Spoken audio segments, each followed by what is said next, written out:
Shabbat Shalom, pessoal, tudo bem com vocês? Estamos aqui mais uma semana, eu e a minha amiga Adriana Lanhado de Alencar, né, para falar para vocês sobre a Paraxá Bechalá. Tudo bem, Adriana? Tudo e com você, Natália? Bem também. E aí, a palavra Bechalá, né, significa deixado, e os textos dessa semana estão em Shemot, né, Êxodo 13:17 ao 17:16, que é a parte da Torá. A parte da Haftará está em Juízes 4:4 a 5:31. A parte da Brit Hadashah está em João 6, do 22 ao 40, e o Salmos Terlim está no 66. Essa paraxá tem bastante coisa, né, Adri? É muito legal, né, de estudar ela. E aí, o que é que você tem para falar para a gente sobre essa paraxá?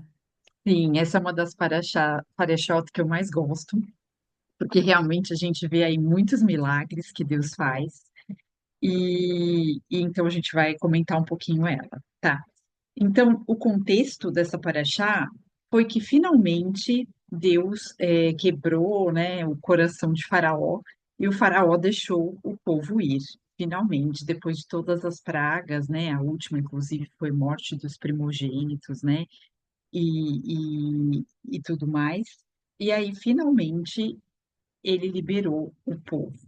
Aí Moisés lembrou que tinha que levar para a terra de Israel os ossos de José, que ele havia pedido. E então Moisés pegou os ossos, tudo, e o povo estava com muito medo, assim, estava preocupado, né? Tanto é que em Êxodo 14:13 Moisés respondeu ao povo: Não tenham medo, fiquem firmes e vejam o livramento que o Senhor trará hoje, porque vocês nunca mais verão os egípcios que hoje vêm. Então, Deus tinha feito o Faraó autorizar eles a saírem, porém, Deus ia de novo endurecer o coração de Faraó para que os egípcios fossem atrás deles. Só que aí o que que Deus fez? Colocou a coluna de nuvem de dia, ia na frente deles para guiá-los nesse caminho, e à noite era a coluna de fogo. E os egípcios estavam indo atrás deles, e aí Moisés, com a vara dele, apontou para o mar, e o mar se abriu. Imaginem a cena de um mar assim, metade para um lado, metade para o outro, e no meio aquela parte toda seca que eles assim não se molharam nem uma gota e conseguiram passar por entre as águas. Olha que coisa mais maravilhosa. Depois que todo o povo de Israel passou, o mar se fechou de novo, e aí os carros egípcios, as carruagens, tudo foram totalmente submersas naquele mar, e todos morreram, e o povo saiu ileso. Um milagre maravilhoso que tem tudo a ver com a água, né? Depois, o próximo milagre que aconteceu foi que eles estavam sem beber água há alguns dias e estavam ali, chegaram numas águas amargas, e Deus mandou Moisés jogar um arbusto ali, e aquelas águas passaram a ser potáveis e não mais amargas, e o povo tomou. Só que o povo reclamava demais, né, Natália? O que que você tem aí para contar para gente um pouco mais sobre isso? Adri, a gente fala, né, que essa paraxá é uma paraxá que tem muitos milagres, assim, é um milagre atrás do outro, então é uma paraxá que envolve confiança, né, a gente aprende a confiar em tudo aquilo que Deus é, mas em tudo aquilo que Deus também faz pelo povo, né, e só que aí a gente fala exatamente isso, né, que o povo saiu do Egito, os egípcios acabaram morrendo lá dentro do mar, mas aí saiu do milagre, o povo reclamou que a água estava faltando. Aí foi receber a água potável, aí reclama que estão com fome. Aí chega o nosso maná, né? que a gente, o Senhor fala sobre enviar o maná todos os dias, né? E o maná ele é diário, então ele nos remete a lembrar o quê? Que a nossa constância, né? A gente tem que ser constante, porque hoje o nosso maná quem é? Jesus. Jesus era o nosso maná escondido, né? Ele é o maná da nossa vida, porque é ele que tira a nossa fome, ele que tira tudo aquilo que nos falta é Jesus, é Yeshua que é, né? Ele que faz na nossa vida. Então, aí o povo murmurou pelo maná e o Senhor mandava o maná. Mesmo o povo murmurando, o Senhor fazia, né? É uma coisa assim extraordinária de se ver. Então, ele reforça isso sobre a importância da gente guardar as nossas palavras, as nossas murmurações. Por quê? Porque o Senhor estava libertando, né? Uma paraxá que fala de libertação, sobre o povo criar sua identidade, né? Enfim, ser livre, chegar na terra prometida. Então, tinha muitas promessas que o Senhor ia cumprir nesse caminho, né? Que ainda vocês vão ver nas próximas paraxás. Acompanhem com a gente, paraxás. E aí, eles passam por tudo isso e continuam reclamando, né, Adri? E aí a gente vê, né? Mas isso que você falou que o Senhor fez um milagre da saída da água. Aí até você brincou, né? Quando a gente estava falando, e teve outros milagres com água, não teve também que o Senhor fez a respeito disso? Porque ficou forte isso mesmo nessa para-choque, né? Que a gente vê. Sim, na verdade, assim, eu vi muito, eu pensei, lembrei de muitos milagres com a água, né? Então teve esses dois só nessa paraxá, e depois, quando Josué também chega na Terra Prometida, o Rio Jordão também se abriu para eles passarem. Depois, quando Yeshua, o primeiro milagre dele foi transformar a água em vinho. Yeshua também andou sobre as águas, né? E também na criação, me lembrei agora, né? O Espírito de Deus pairava sobre as águas, estava um caos, e do caos Deus também transformou aquele caos na criação maravilhosa que ele fez, né? Então, assim, Deus ama muito a água, entende? Tanto é que ele fez muitos mares, né? E tudo, o nosso corpo é formado por água. Mas eu acho que o mais importante é a gente confiar, né, no Senhor, porque a gente veio aí que como eles continuaram reclamando, né? E Deus até fez uma promessa para eles no final dessa paraxá, dizendo, olha, se vocês me obedecerem, não vou mandar para vocês nenhuma doença. Então, eu vou curar vocês, né? Então, assim, como é importante a nossa fala, né? Nossa fala ter de gratidão, não ser de reclamar, né?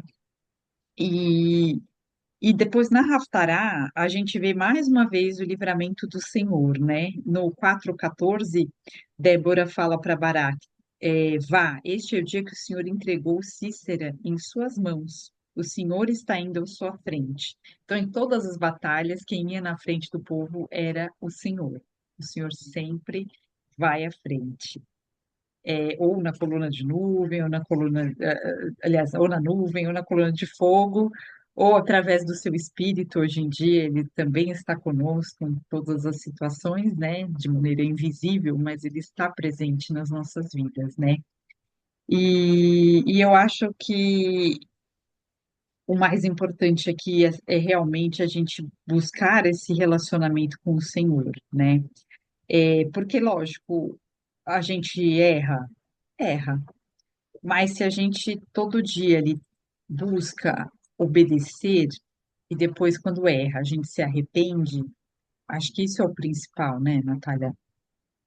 Porque aí o Senhor vê o nosso coração, né? Ele vê, tá bom, o povo reclamou, reclamou, mas eles entenderam depois qual era o propósito para todas as coisas. E aí é isso que a gente tem que buscar hoje, né? E aí eu até falo sobre o Salmo 66, que é um salmo muito bonito, é um salmo assim que a gente deveria ler todos os dias, né? Porque ele nos ensina muitas coisas, né? Ele nos ensina a celebrar, né? Ele nos ensina a dar glórias, né, ao nome do Senhor.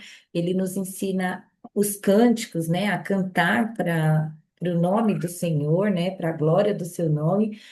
até ele começa falando sobre isso, celebrai com 66:1 diz, né? Celebrai com júbilo a Deus todas as terras, cantai a glória do seu nome, dai glória ao seu louvor, né? Dizei a Deus, quão tremendo és tu nas tuas obras, pela grandeza do poder do seu poder se submeterão a ti os teus inimigos. Então é um salmo que nos mostra, né, que o Senhor desde lá de Moisés, estava guardando dos inimigos. Então, é um salmo de confiança, né? É um salmo que nos mostra, o Senhor diz através da própria palavra dele, o quanto ele nos guarda, né? O quanto que ele nos leva a isso. Então, para a gente aprender.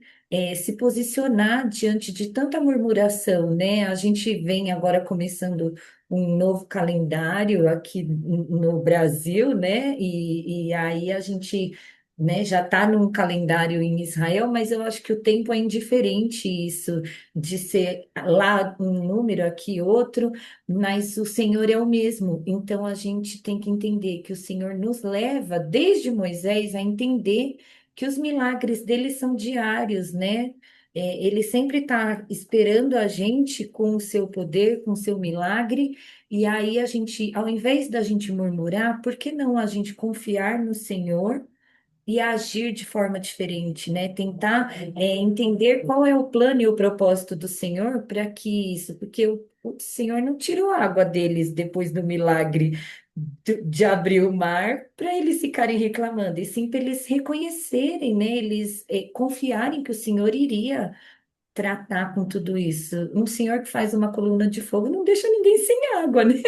E aí eu acho que essa é a essência dessa paraxá, né? A gente confiar no Senhor e a gente saber que Ele tem um plano, uma promessa para as nossas vidas, desde a época de Abraão, a gente tem uma promessa. Então, é saber que independente do tempo, do momento que cada um está vivendo, a promessa do Senhor ela é válida, né? Os milagres, os pequenos milagres são diários e que a gente possa viver esses milagres no Senhor. Que às vezes a gente está vivendo um milagre, mas não está enxergando porque a gente está reclamando, assim como o povo estava no Egito, É né? E a gente não verdade. quer ficar mais tempo no mesmo lugar por não É entender verdade. E se isso. a gente É. mudar essa atitude, em vez de murmurar, a gente adorar a Deus? Isso, Porque os dois principais mandamentos eram amar a Deus sobre todas as coisas e amar o próximo como a nós mesmos, né? E esse salmo que a gente leu, a primeira coisa que ele fala é aclamem a Deus todos os habitantes da terra, cantem a glória de seu nome, anunciem ao mundo o quão glorioso é. E a gente teve nessa paraxá o Cântico de Moisés, que foi um cântico de adoração no Êxodo 15, e também na Haftará, o cântico que tem lá depois que eles venceram a batalha. Então é muito importante a gente aprender a salmodiar, louvar a Deus, porque se a gente colocar na nossa boca, no nosso pensamento, louvores a Deus, a gente vai reclamar menos, né, Nath? O que que você acha? isso mesmo. E esse é o nosso propósito dessa semana e de todo o resto do ano. Exatamente, pessoal. Então a gente quer agradecer vocês pela audição e pela presença aí no nosso canal e esperamos que vocês tenham gostado, estejam sendo abençoados, tá bom? Então, um Shabbat de muito shalom. Obrigada a todos, obrigada, Natália, e um Shabbat shalom para todos. Shabbat shalom a todos, com muitos cânticos no coração. Amém. Isso mesmo.